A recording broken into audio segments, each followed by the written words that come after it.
Ah! Foot stuck. There we go.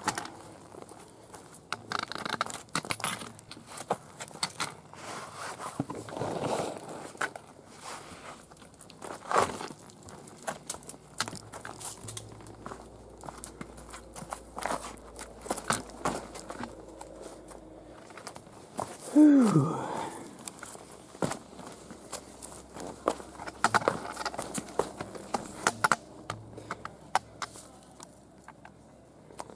And we're just a little bit down the mountain. We've got a long way to go.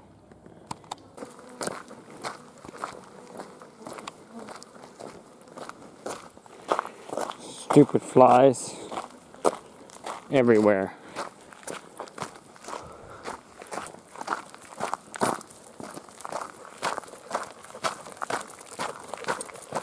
Stay. Let me just film the flies around your face. Gosh, looks like a little Ethiopian kid bandit.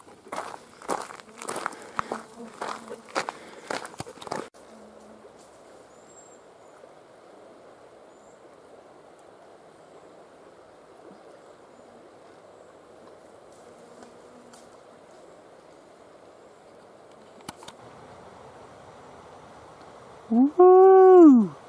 Come on, Jimmy, the water's great. I don't know, guys. I just stuck my feet in there, and it's kind of cold. I think I'm just gonna sit here for a while. I don't really feel like swimming. It's not really my thing. I'm more of a flyer.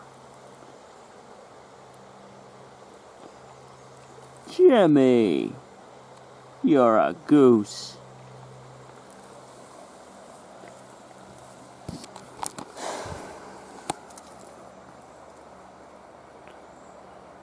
Sometimes you get content, other times you don't. Other times you're trying to make a goose talk.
So these look like raspberries.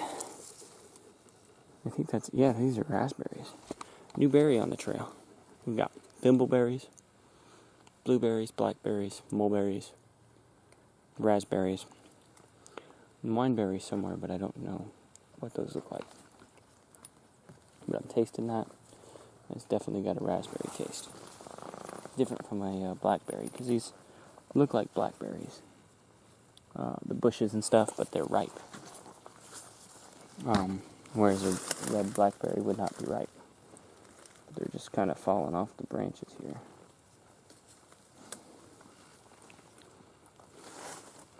That's good.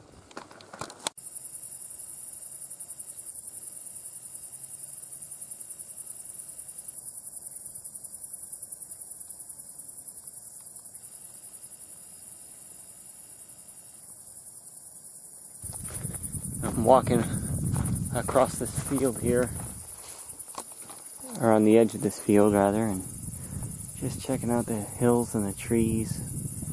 You got strands of spruce forest and then a big mountain in the background. It's just gorgeous. Connecticut is pretty challenging. It's not too hard.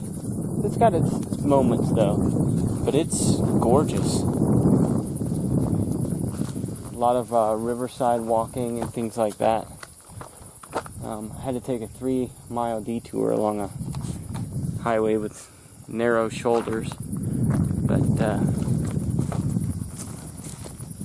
just waterfalls and mountains. It seems like the sides of the mountains are less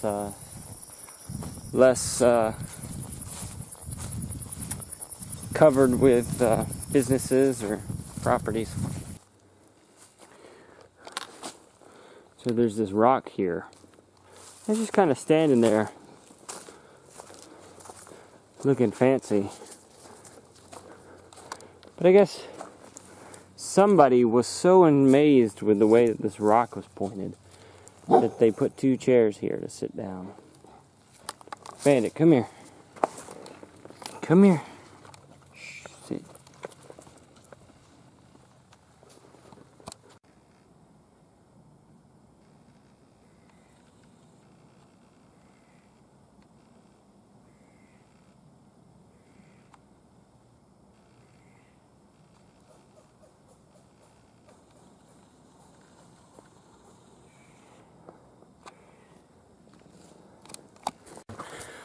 So, we just crossed the 1500 mark. That's a long way. The sign said from that point, 689.2 left to go. That's still a long way. But not as long as I've gone. Not as far as I've gone. It's less than half of what I've done already. But it's still the hardest section of trail.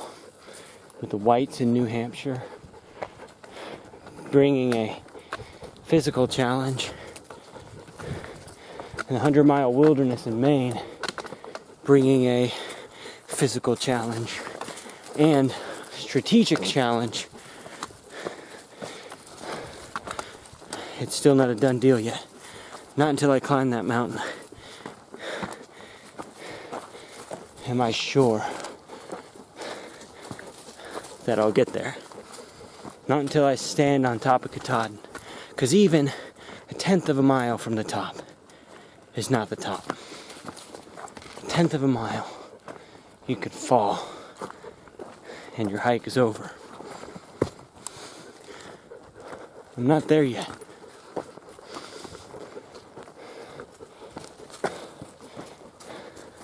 But I put 1,500 miles behind me. And that's getting there. Getting there with Bandit. Where you at? There, hiding.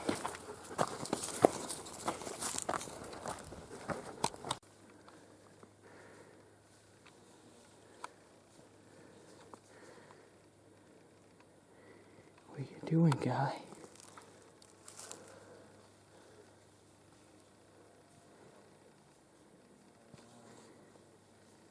Oh, I lost him.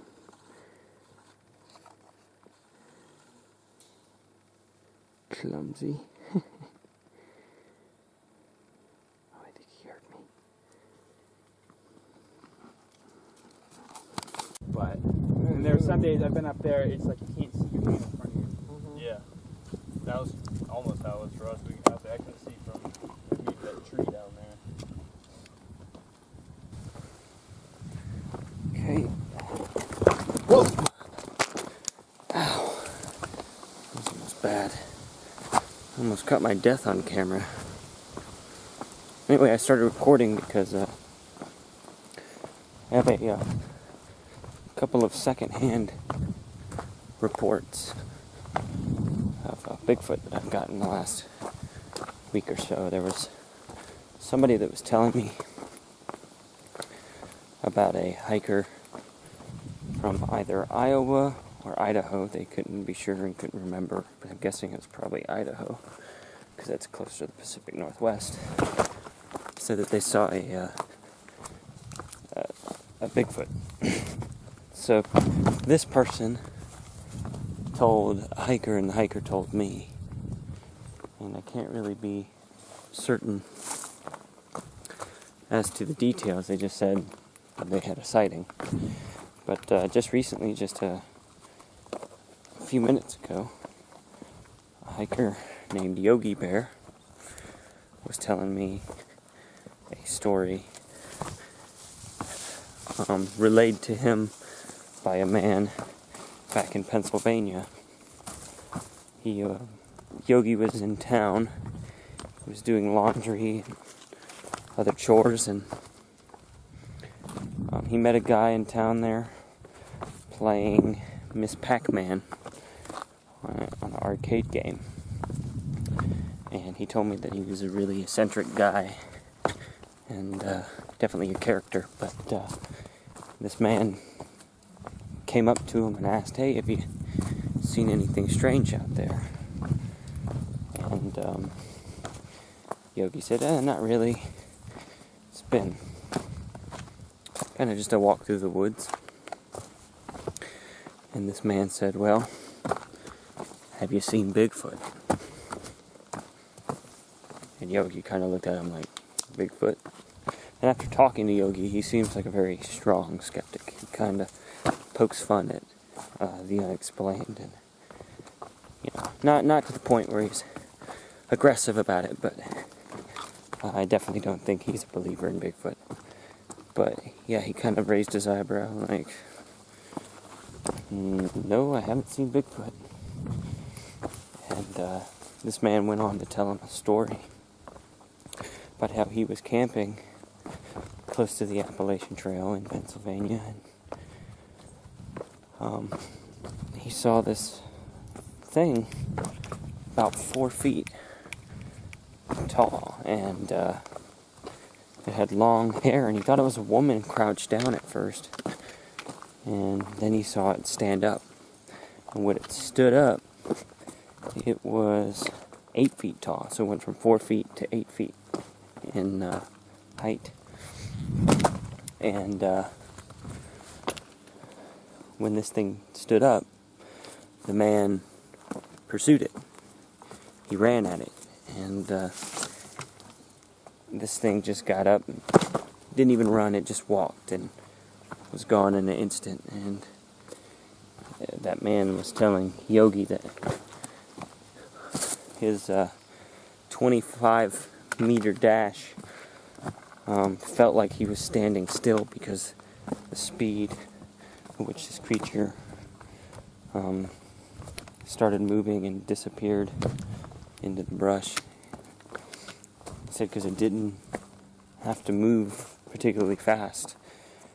It just stood up, walked away, and was gone so quickly that the man was kind of amazed and in shock because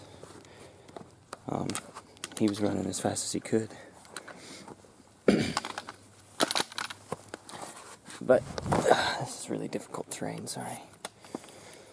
So yeah, we have this report of a man who saw something with long hair. It stood about 8 feet tall. And with a walking motion, could outpace a running man.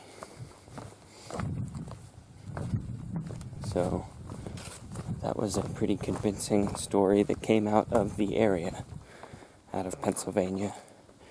And Pennsylvania has the Pocono Mountains in it, and the Poconos are a big research area for Pennsylvania Bigfoot. So that was very telling to hear that report.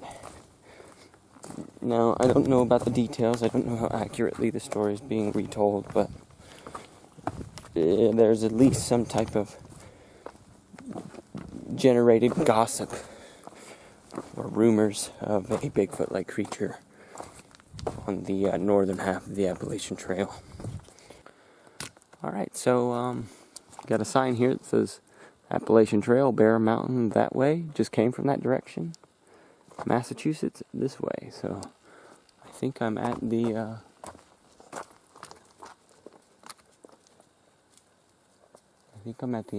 Massachusetts state line, or getting close to it, which would be great. Another state completed.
Yeah, I'm not entirely sure, but that looks a lot like a trail camera.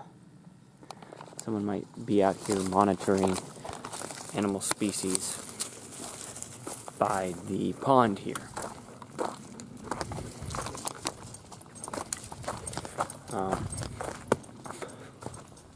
Wonder if they got any pictures of Bigfoot. So I'm at the base of an apple tree, and these are like little red Macintosh apples. They're pretty good. Hope I don't find a worm.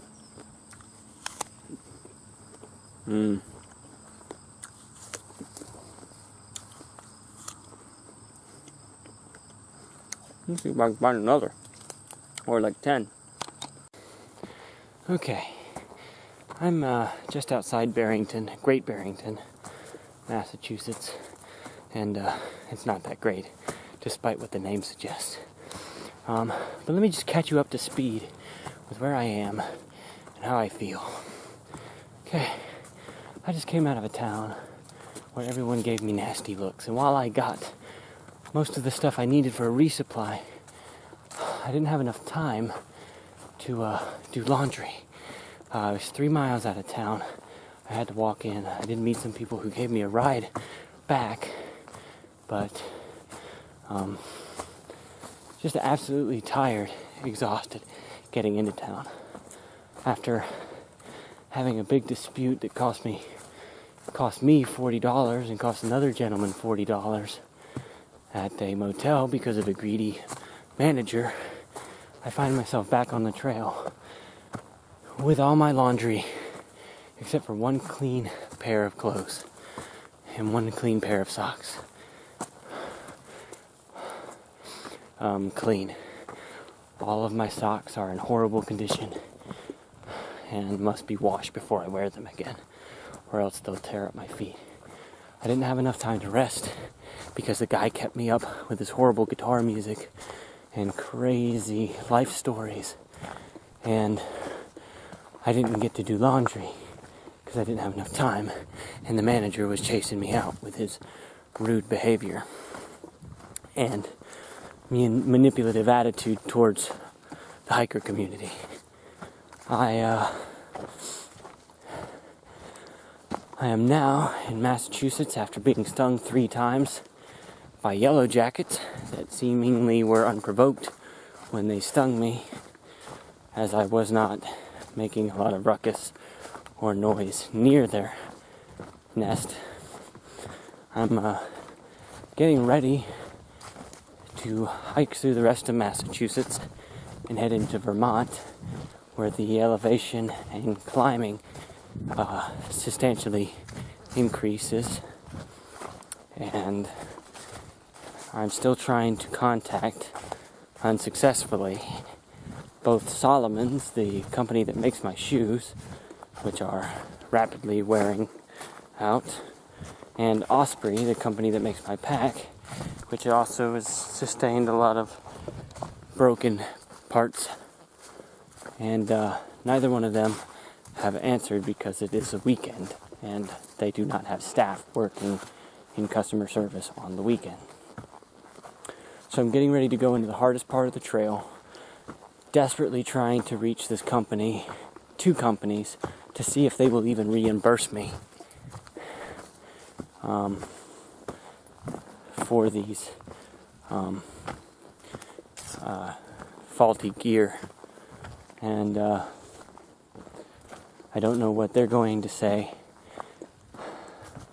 I had a bad day in town, have been stung by yellow jackets, don't know whether or not I'm going to have to pay $450 to get new gear, or if the companies will help me out by replacing them because of warranties. And I'm going in to the woods for another 60-70 miles, facing dirty laundry and unsuitable clothing conditions. And on top of all of that, I also have to get Bandit's old pack repaired by my mother. I have to get that mailed and receive it before entering Maine, which is just after the White Mountains. So I got to get all of this gear situation resolved before I get to the Whites, which is coming up. And I have to get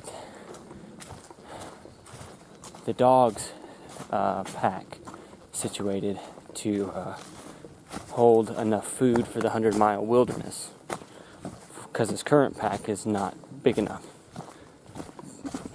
And that's all gear related. And I'm also keeping in mind that the trail is getting ready to get extremely difficult, and that looms over my conscience. I'm just a little overwhelmed by the fact that I have to hurry. It's gonna get hard. I don't have the right equipment. You might as well drop me back down in Springer Mountain in Georgia and tell me to start hiking, because everything right now seems to be working against me in the successful hike that I'm trying to do. And in addition to that, it's like, in addition to the things that are hanging over me as things that have yet to be, I just came out of a town with a lot of bad, uncomfortable situations. and it's just, I feel like my hike is sloppy and has no course of direction right now, and that I'm just walking through the woods to get away from all the stress. But further up the trail, there's more stress, and that's purely due to the terrain and conditions, and not even factoring things like weather and potential for injury. It's everyday stress of the trail compiled with some bad luck that I recently had, and the looming consequences of that luck. And I don't know if I'll be able to stitch everything back together. I might be going through the White Mountains with a broken backpack and tore up shoes. I might have to get a new backpack and shoes and throw $450 that I don't really have to spend down the hole.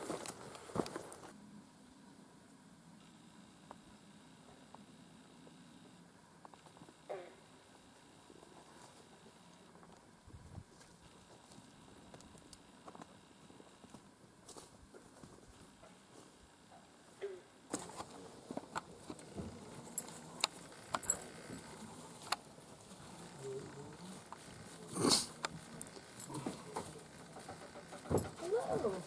Just wandering through like signal. There's a lot of us here. Yes, sir.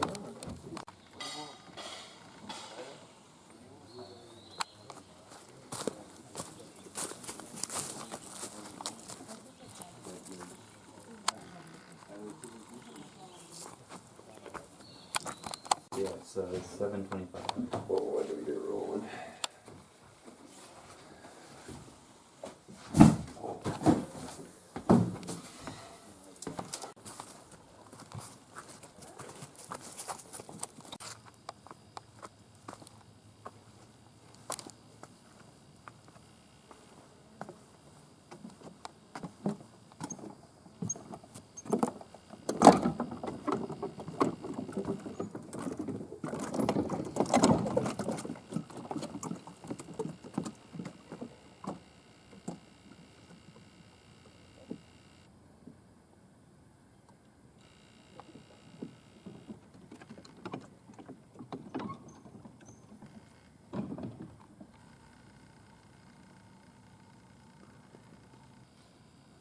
So I'm down by the dock at Upper Goose Lake.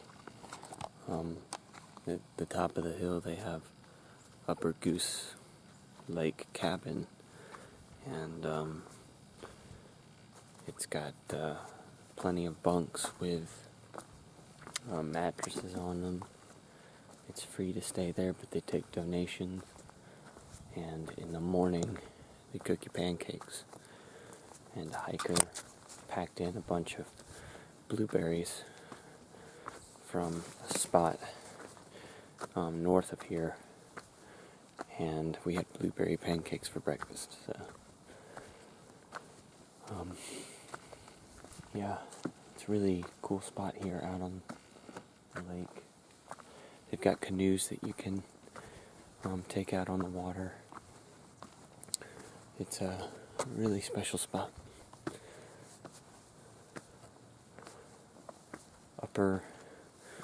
Upper Goose Lake.